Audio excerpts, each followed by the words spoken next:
the quantity of the items that you're listing every day, especially when you're just starting out. You want to be able to maximize the amount of cash flow that you're getting in your business when you're just beginning in your reselling journey. So I was guilty of this. Going back, now that I've been kind of revitalizing my store, looking at listings, going back, taking down older listings, I always ask the question to myself, why in the heck did I list this in the first place? Did I actually take the time to look up the sell through rate and the average sell price of the market of that item? And ask yourself that question. Are you looking up, especially when you're just starting out, are you looking up every item?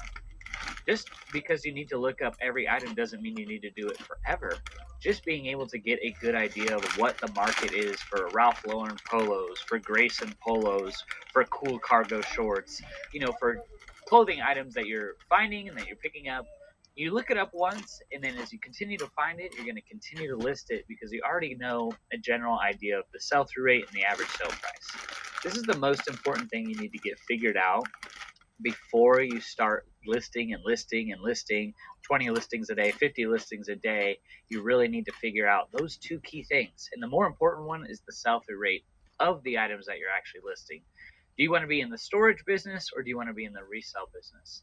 And I'll make this promise to you that if you focus on high sell through rate items, it's a principle that you will have a high sell through rate store. If you put good items in your store, you will have good sales. So, what is a good item? I went over this in my last live. For me, a good item is a 30% sell through rate and above and a $10 profit per sale. That is a good item to me. It may not be a good item to you, but you need to figure out and discover some of those key metrics before you get going.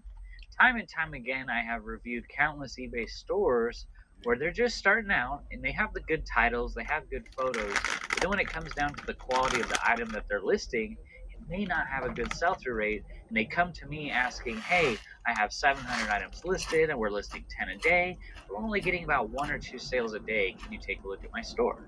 And it all comes down to that answer of, did you look up the sell through rate and the average sale price of the item before you listed it? Because if you're just getting started on eBay, the listing process is very tedious. It's very boring. It's very time consuming. So we don't want to spend all this time listing ordinary items that aren't in demand. There might be a ton of supply out there. There's a ton of Banana Republic. There's a ton of J. Crew. And while they are high retail brands, they just don't have a lot of resale value. And just because you spend 1 to 50 cents to $2 on an item doesn't make it worth picking up. So for my journey going forward, and from here on is really making a point of emphasis of, does this meet my metrics for eBay and should I even consider listing it? So before you list your next item,